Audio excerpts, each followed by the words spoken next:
Abra a tua Bíblia. Zacarias, capítulo 7.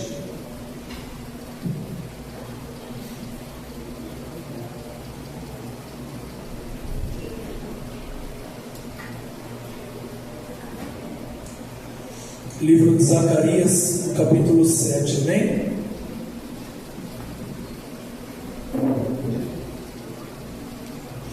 Diz assim as Sagradas Letras: no quarto ano do reinado de Dario, no quarto dia do 9º mês, que é o mês de Quisleu, a palavra do Senhor veio a Zacarias. Ora, o povo de Betel tinha enviado Sarezer, Regem, Meleque e seus companheiros para suplicarem o favor do Senhor. Declare: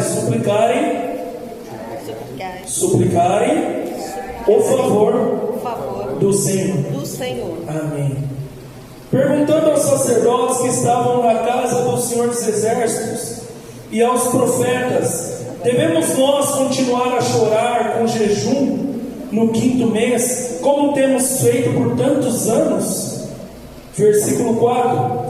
Então a palavra do Senhor dos Exércitos veio a mim dizendo: pergunte a todo o povo desta terra e aos sacerdotes: quando vocês jejuaram e prantearam no 5º e no 7º mês, durante esses 70 anos, será que foi realmente para mim que vocês jejuaram? Versículo 7. Será que vocês não ouviram as palavras que o Senhor pregou pelo ministério dos profetas que nos precederam? Quando Jerusalém estava habitada e em paz com as suas cidades ao redor dela, e o sul e o Céfala eram habitados? Feche seus olhos. Querido Deus, Pai maravilhoso, nós estamos aqui, Senhor, declarando, Pai, com as nossas vidas de que o Senhor é prioridade. Assim como eu declarei agora, Pai, tem um jogo importante lá fora acontecendo, ou já aconteceu, já terminou, mas o Teu povo escolheu estar aqui na Tua presença, Pai. Mas que eles não estejam só de corpo, Senhor, mas estejam de mente, principalmente Espírito, Senhor, Espírito. Então, Pai, no nome santo e poderoso de Jesus, ensina-nos a caminhar contigo, Senhor, até sermos um, Pai. Ensina-nos a ofertar a Ti uma oferta de louvor que verdadeiramente agrada a Ti, Senhor. Pai, ordena a Tua bênção, eu te peço e te agradeço no nome de Jesus. Amém. Podem se sentar, queridos. Amados, nessa caminhada com Deus desde 2013, se tem algo que eu entendi, é que nós devemos nos preocupar em conhecer os atributos de Deus. O que é conhecer os atributos de Deus, pastor? É conhecer a pessoa dele. O que é que ele gosta e o que é que ele não gosta. Do que é que ele se agrada e do que é que ele não se agrada. O que ele carrega na essência dele e o que ele não carrega. Esse conhecimento, ele vai te ajudar cada dia mais a caminhar com o Senhor da maneira que agrada a Ele. Porque nós vamos ver nas Escrituras hoje que existe um tempo, existe um momento em que o povo queria cultuar ao Senhor, mas a maneira deles viverem não estava agradando a Deus. E por mais que eles queriam o favor de Deus, eles não alcançavam, porque Deus declarava que eles estavam preocupados com a religião, enquanto Deus estava preocupado com pessoas, com almas, com vidas. Então eles faziam as festas, faziam os cultos, cantavam canções, mas nada disso mais chegava aos céus, ficava na terra, porque o comportamento do povo em colocar Deus como prioridade estava falho. Porque o nosso Deus tem um atributo: Ele não divide a glória dele com ninguém e com nada neste mundo. Então você não pode colocar absolutamente nada à frente do teu Deus. Nada é nada, irmãos, nada. Não posso ter minha esposa, meu filho, meus sonhos, meu trabalho, nada. A prioridade é sempre fazer a vontade dele na tua vida, é andar no centro da vontade dele, porque no centro da vontade dele, ele cuida de você. As demais coisas serão acrescentadas. Oséias 6,3 diz: conheçamos e prossigamos em conhecer o Senhor. Como o amanhecer, certa é a tua vinda. Como assim, como o amanhecer, certa é a tua vinda? Uma coisa é certa, daqui a algumas horas o amanhecer vem, amém? A Bíblia está declarando que na mesma certeza que nós temos de que algumas horas o dia vai clarear, é nessa certeza que nós devemos andar, que daqui a alguns dias, alguns tempos, o nosso Senhor virá. Ele virá, irmãos, Ele virá. Esse momento vai chegar, e tudo isso que pertence a essa terra vai simplesmente virar pó, se desfazer. Por mais importante que pareça aos nossos olhos, vai deixar de ser. Aquilo que tinha valor não vai ter mais valor. Eu estive em leitos de morte, irmãos, e a primeira coisa que eu percebia nos leitos de morte era uma pessoa arrependida de que tudo aquilo que ela valorizou de fato não tinha valor, e aquilo que ela não valorizou era justamente aquilo que ela deveria ter buscado. E ela, olhando para o fim da sua vida, ela percebia: agora é tarde, agora não dá mais para mim voltar no tempo. Só que eu e você estamos recebendo uma oportunidade de ainda hoje mudar os nossos caminhos e alinhá-los de acordo com a vontade do Senhor. Se hoje Ele tocar o teu coração, não endureça. Não endureça. Deixa Deus cuidar de você. Não espere chegar o momento da luta, da dificuldade. Busque o Senhor ainda na tua mocidade, diz as Sagradas Letras em Eclesiastes 3:13. Não espere chegar aos anos da velhice, onde você vai começar a perder o gosto pela vida. A Bíblia declara: comece hoje a tomar uma decisão assertiva, de verdadeiramente caminhar conforme o Senhor espera que você caminhe, para agradá-lo e satisfazer a Ele. Amém? Ele tem que ser nossa prioridade. Então Zacarias declara que o povo perguntou ao Senhor: o Senhor quer que a gente continue realizando essas festas religiosas, continue fazendo jejum, continue chorando na tua presença? E aí Deus pergunta para eles: mas quando vocês estavam fazendo tudo isso, era de fato para mim? Ou vocês faziam para vocês? Em outras traduções eu vi que estava escrito: vocês estão preocupados com religião, mas eu estou preocupado com almas, estou preocupado com pessoas. Então entenda, amados, hoje é culto de missões, e o que preocupa o Senhor são almas. Repete comigo: almas. O que preocupa o Senhor são almas. Almas, irmãos. É isso que verdadeiramente preocupa o Senhor.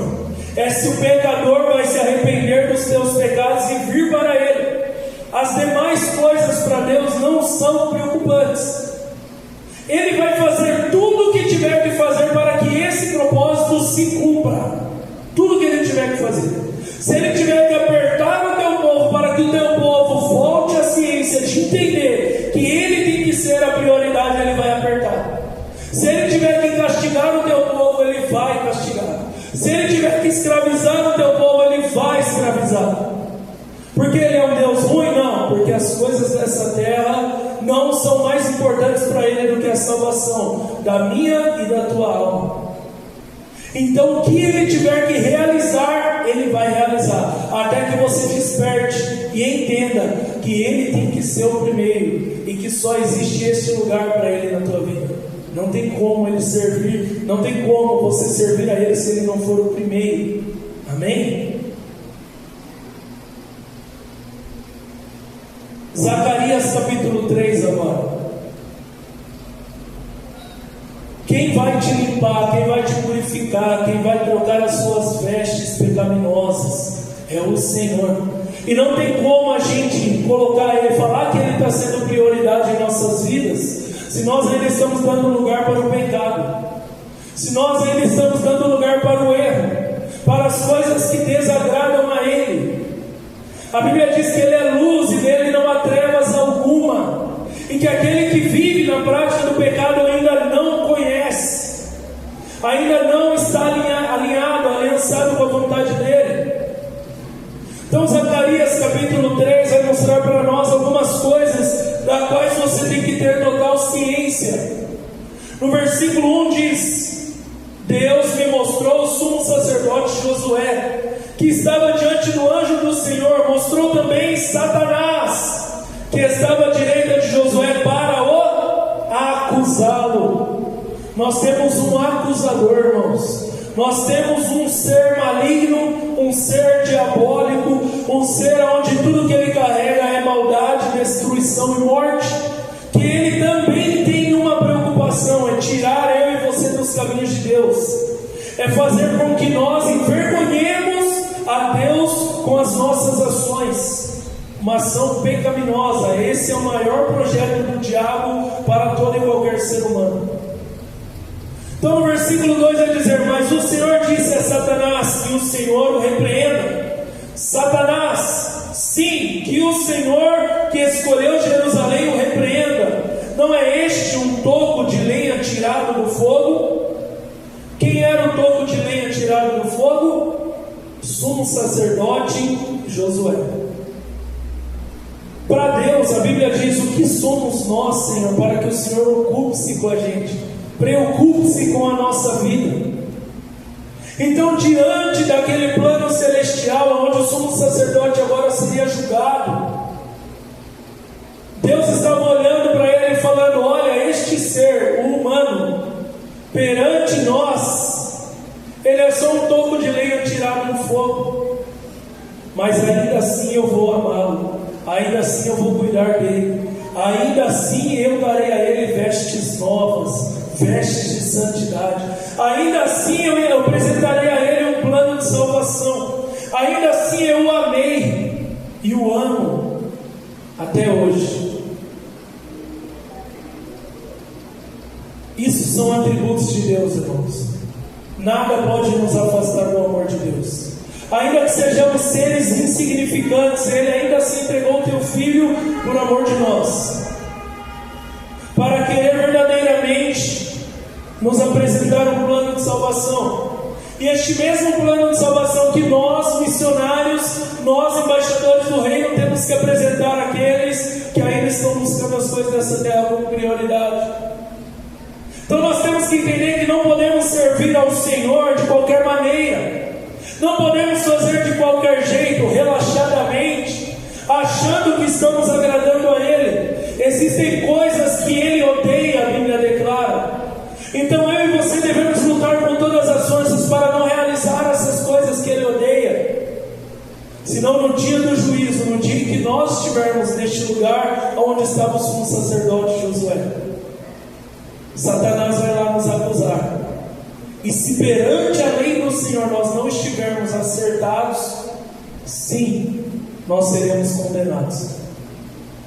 Então, para que nós não passemos por isso, hoje Ele está nos alertando: alinhe a tua vida comigo, coloque a minha presença como prioridade, não se esqueça disso, busque verdadeiramente o meu reino em primeiro e a minha justiça.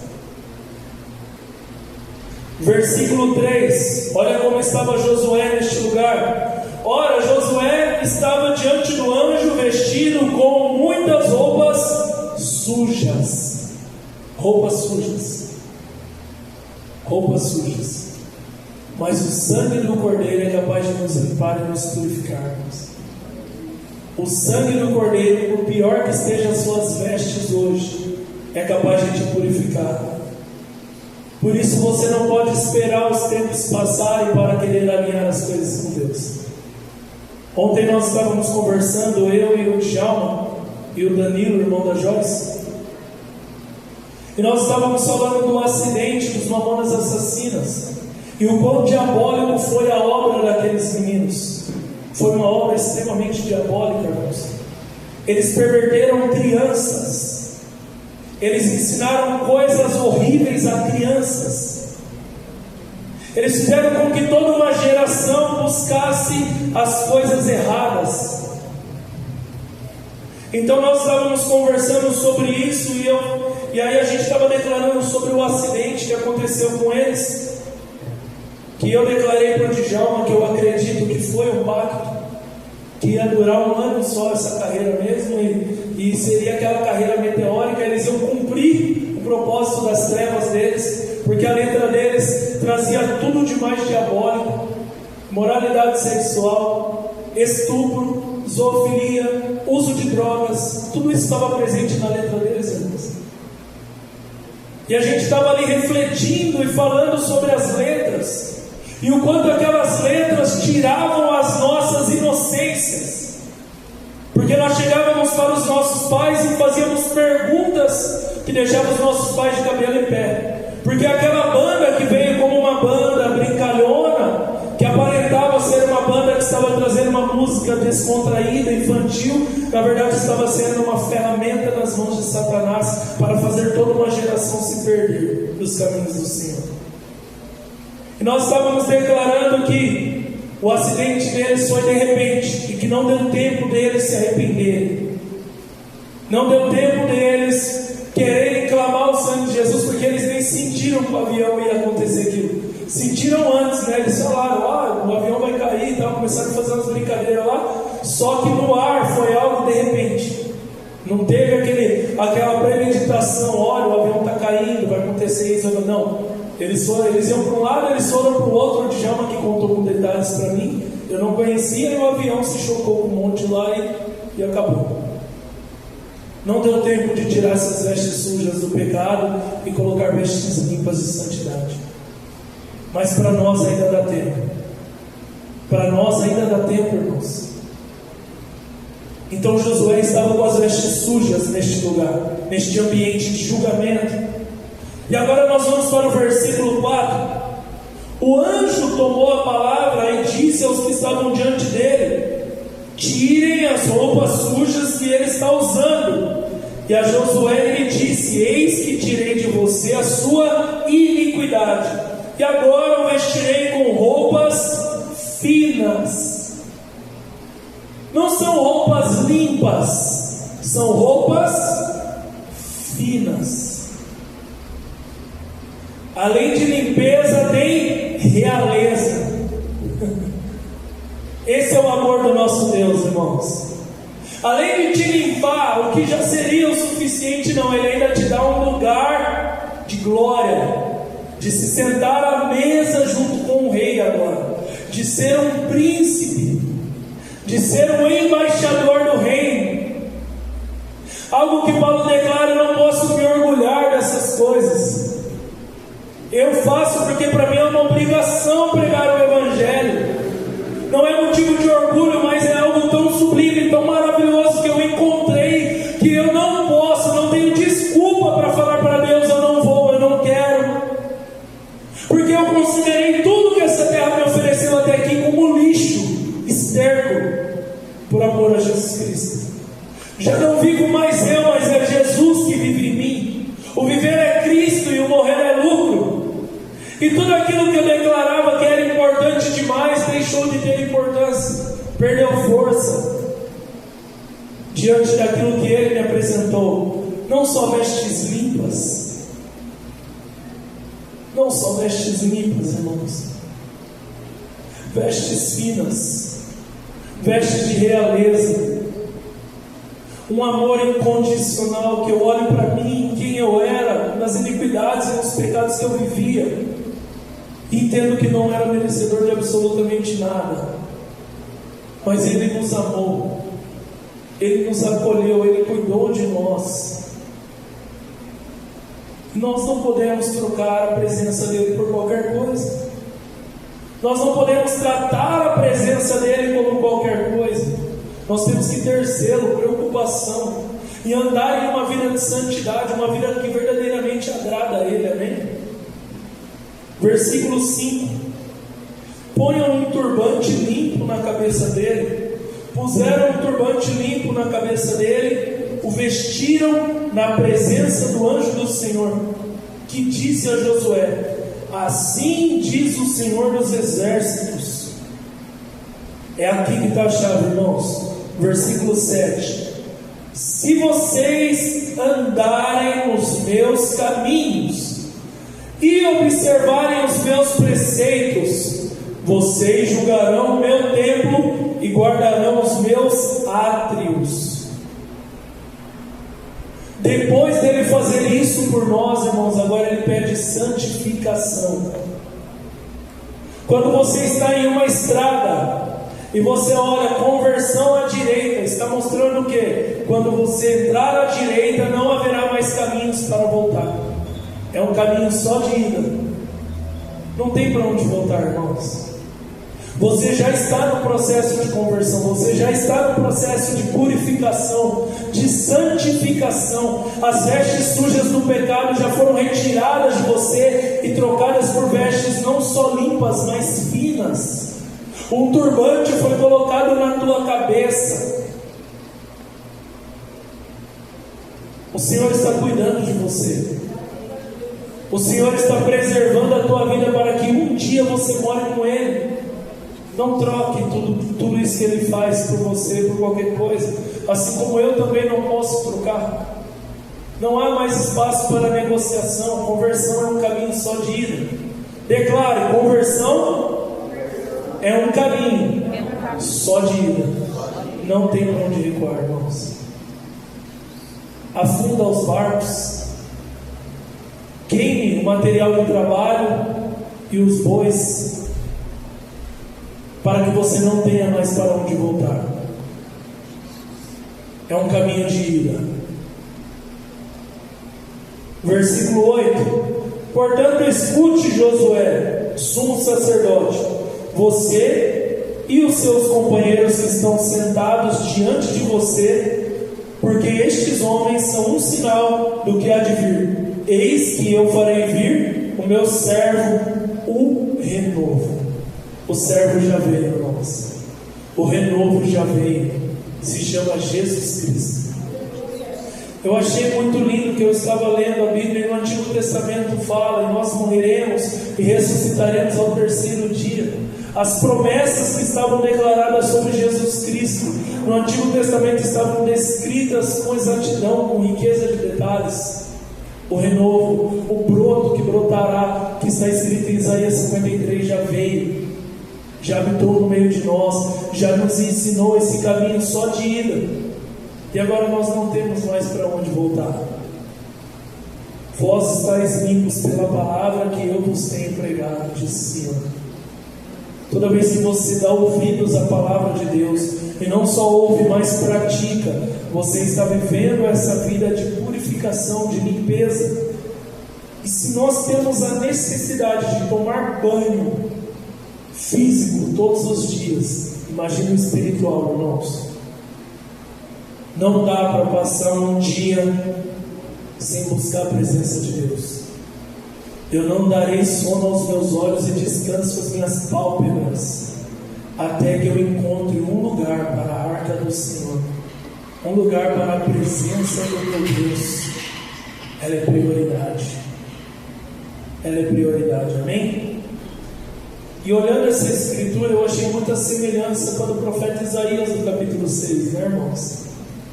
Onde a Bíblia fala que ele viu o Senhor no alto esplendor, no trono, a orla das vestes enchia o templo, uma escritura muito conhecida por todos nós, e que ali ele se sentiu impuro. Assim como Josué, o sumo sacerdote, não é o Josué que precedeu Moisés, tá, irmãos? É outro Josué. Assim como o sumo sacerdote Josué estava com as vestes sujas de pecado, o profeta Isaías declarou: eu sou impuro, de impuros lábios, e moro em um lugar onde as pessoas também são impuras. E ali ele foi purificado com a brasa que o anjo pegou com uma tenaz e tocou a tua boca. Amém? Então eu entendo que depois disso, depois de se limpar, depois de se purificar, o Senhor agora convoca. Vocês entenderam isso? Vocês perceberam isso?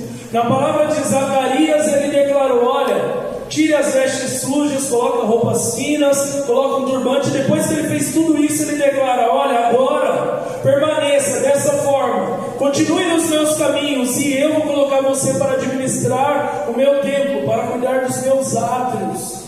para julgar as coisas do meu reino, para cuidar das coisas de Deus. E o profeta Isaías, ele faz a mesma coisa. Depois que o anjo toca a boca dele com a tenaz, com a brasa que sai do altar, declara: quem enviarei? Então o Senhor só pode nos enviar para sermos usados se nós verdadeiramente estivermos fazendo da maneira que agrada a Ele. Não adianta a gente querer fazer de qualquer jeito. Estou pecando e não estou me constrangendo, não estou buscando o Senhor em oração, não estou jejuando, não estou lendo a Bíblia, estou faltando aos cultos porque quero, não porque realmente tem uma necessidade, e não estou preocupado com isso. Irmãos, Satanás vai nos envergonhar. Satanás vai trazer muito problema e dificuldade para a nossa vida, porque estamos dando brechas. Estamos abrindo fendas na muralha que o Senhor constrói ao nosso redor. Porque a Bíblia diz que Ele constrói uma muralha ao nosso redor. Isso está no livro de Jó, onde Satanás fala também: o Senhor constrói uma muralha de proteção em volta dos seus. A Bíblia diz que Ele coloca os anjos para acampar ao nosso redor. O Espírito Santo habita em você, Ele te dá autoridade e poder sobre todo e qualquer demônio. Só que se nós decidirmos abrir brechas, o Espírito Santo se afasta. Os anjos, ao invés de estar com as espadas desembainhadas, prontos para te defender e guardar a tua vida, se retiram. E as fendas nas muralhas vão permitir que Satanás agora entre na tua vida e começa a fazer uma verdadeira bagunça, porque nós decidimos abrir as fendas, nós decidimos abrir as brechas. Então cuidado com o teu comportamento, principalmente como você trata a presença do Senhor. Lembra do Salmo 119? É com zelo, com carinho, com a preocupação com os detalhes, é conhecendo e prosseguindo em conhecer, é mantendo o altar com a chama acesa. E isso tudo deve ser preocupação nossa. Assim também como Jesus declarou no Evangelho de Lucas, capítulo 24, versículo 44: fiquem em Jerusalém até que do alto sejam revestidos de poder. Ou seja, Jesus estava falando: vocês não podem ser meus missionários vivendo de qualquer jeito, achando que de qualquer jeito vai dar certo. Não vai. Vai ser como aqueles homens que quiseram expulsar demônios e foram envergonhados, onde Satanás declarou: eu conheço Paulo e conheço Jesus, mas e vocês quem são? Vai ser envergonhado na presença de Deus quando fala: eu não te conheço. Você fingiu ter uma vida comigo, era só aparência, mas continuou carregando as vestes sujas do pecado. Não se preocupou em purificar. Sabe o que acontece, irmão, se a gente andar assim? Amós capítulo 5, versículo 21. Abra a tua Bíblia. Livro de Amós, capítulo 5, versículo 21.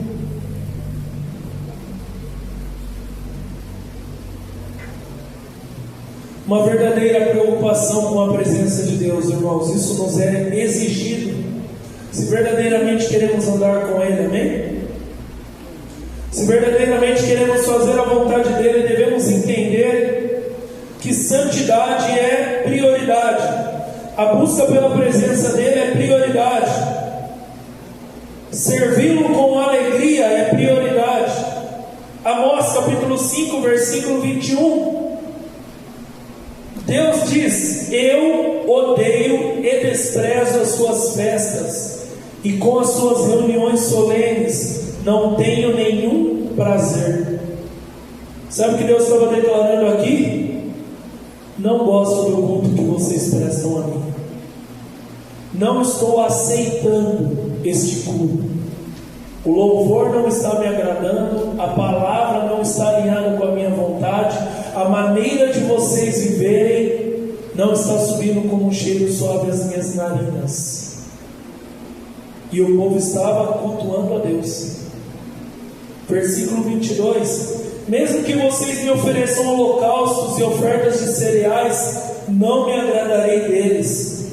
Quanto às suas ofertas pacíficas de animais gordos, nem sequer olharei para elas. Irmãos, imagina Deus olhando para uma igreja dessa forma. Que tristeza. Uma igreja que perdeu o favor do Senhor sobre a tua vida. Versículo 23: afastem de mim o barulho dos seus cânticos, porque não ouvirei as melodias das suas liras. Versículo 24: em vez disso, corra o juízo como as águas, e a justiça como o ribeiro perene. Casa de Israel, por acaso vocês me apresentam sacrifícios e ofertas de cereais? Me apresentaram durante os 40 anos no deserto? Pelo contrário, levaram ídolos, imagens que vocês fizeram para si mesmos. Idolatria é o pecado que faz com que Deus se torne esse Deus tirano, esse Deus que não aceita culto, não aceita ofertas e não aceita louvores. Idolatria. E não, irmãos, não temos nenhuma imagem aqui para honra e glória do Senhor Jesus. Não tem nenhuma imagem de escultura, mas talvez ainda tem coisas aí que você esteja idolatrando. E que muitas vezes nós queremos levantar juízo sobre os outros, mas sem olhar para nós. Estamos trocando a presença de Deus por coisas banais, coisas supérfluas, coisas sem valor. E isso também é idolatria. E esse era o pecado que estava fazendo com que Deus olhasse para o culto das pessoas e falasse: não me agrada, não aceito, não quero. Eu estou fechado para essa igreja, para as suas orações, seus sacrifícios. Nada do que vocês têm feito aí tem me agradado. Uma igreja que tem buscado outras coisas como prioridade, não a presença de Deus. Perigoso, irmãos. Pastor, qual é o risco maior disso? O risco maior disso, irmãos, é quando passa da taça da ira de Deus. Quando é que passa dessa taça? Quando Deus está alertando, falando, declarando, fala na boca de um, fala na boca de outro, e o povo está batendo de ombro, como se nada tivesse acontecendo. Nada está trazendo constrangimento, preocupação em alinhar, consertar aquilo que está errado. Aí em Apocalipse 22:11 ele fala: quem está no pecado, faz o seguinte, continue pecando. Quem está se sujando, faz o seguinte, continue se sujando. Já chegou em um ponto onde eu já me desagradei da tua vida de tal maneira que eu não vou fazer mais nada por você. Quando você dobra o joelho para orar por alguém, quem já passou por isso? E ele fala: nem ore mais por essa pessoa. Eu já passei por isso. Nem ore mais por essa pessoa. Quando chega no ponto onde Paulo declara a Timóteo, no 1 Timóteo 1,18, esses aí tiveram tal comportamento que eu já entreguei para Satanás. Do versículo 18 ao 20, onde ele fala para Timóteo: Timóteo, combata o bom combate, permaneça nos caminhos do Senhor, não faça como fulano e o cicrano, aos quais eu já entreguei para Satanás, aos quais eu já perdi tanto a paciência com eles que eu os rejeitei. Aonde Samuel declara: Senhor, aceite Saul, Senhor, abençoe a Saul, Senhor, use a Saul. E Deus olha e fala: por que você continua orando por essa alma na minha presença? Eu já deixei bem claro, eu não quero ver mais na minha frente, eu já o rejeitei.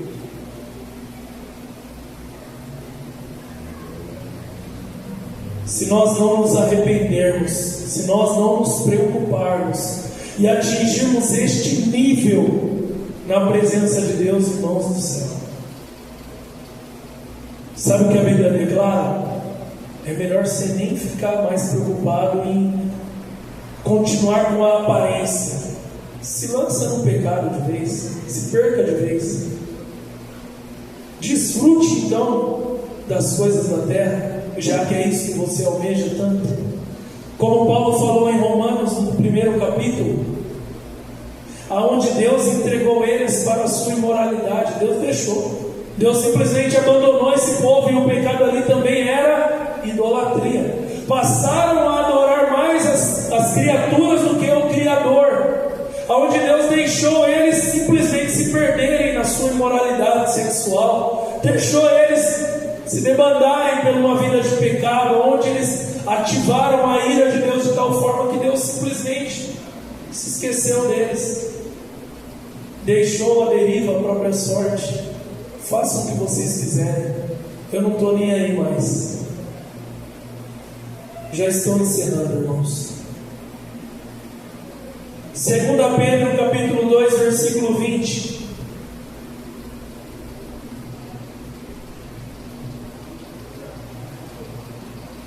Quero trazer um testemunho para vocês. É um testemunho, né? Porque foi um período onde o pastor estava fazendo algo que desagradava o Senhor. Eu declarei para vocês que eu era dançarino de axé e funk, né? Deus me libertou neste lugar, limpou minhas vestes, e apareceu um curso de zumba para eu fazer em Sorocaba. E Deus o tempo todo falando para mim: não vai, não vai, não vai, não vai. Só que o bobão já tinha pagado, né? R$600 no curso. Deus falando: não vai, não vai, não vai, não vai, não vai. O Jonas entrou na teimosia e falou: eu vou. Quando Deus falar para você não ir, não vá. Eu já passei por essa experiência 2 vezes, irmãos, de entrar na teimosia. A pancada é grande, a porrada é forte.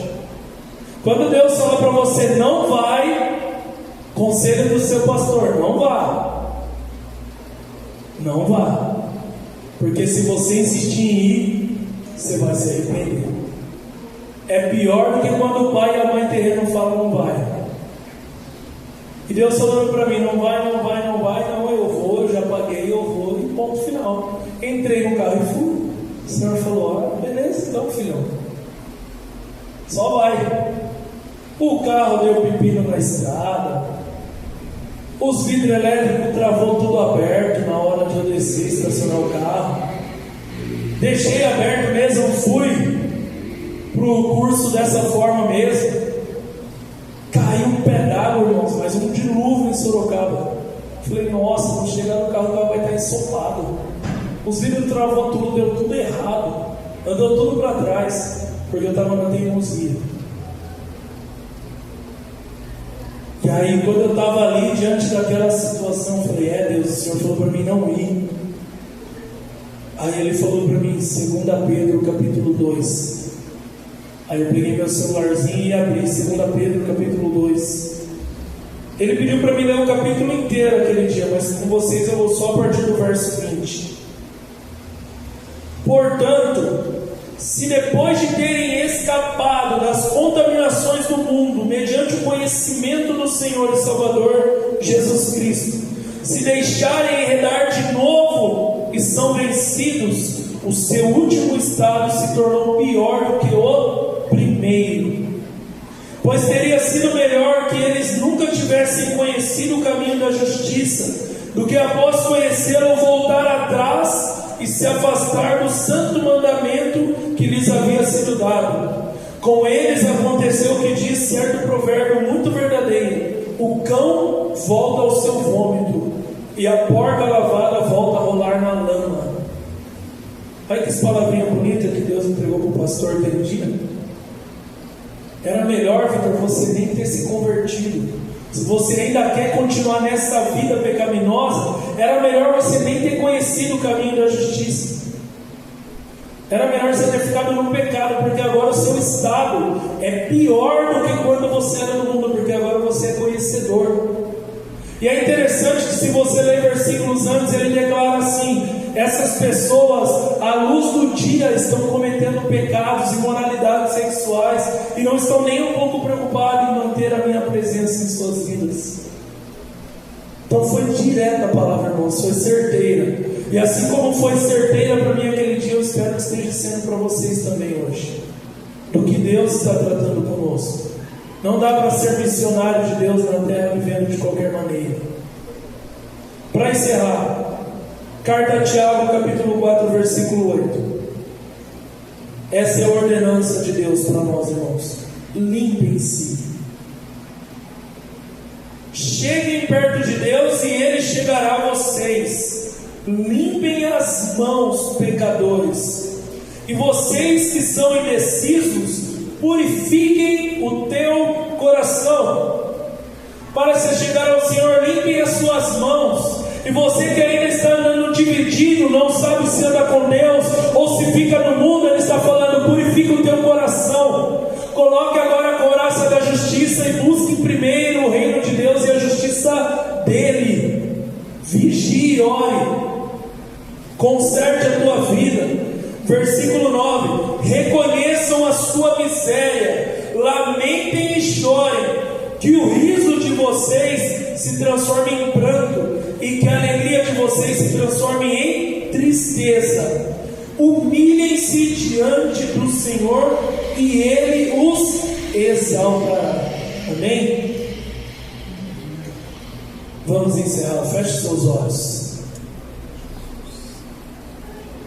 Uma palavra dura, irmãos, mas nós devemos buscar sempre conhecer os atributos do Senhor.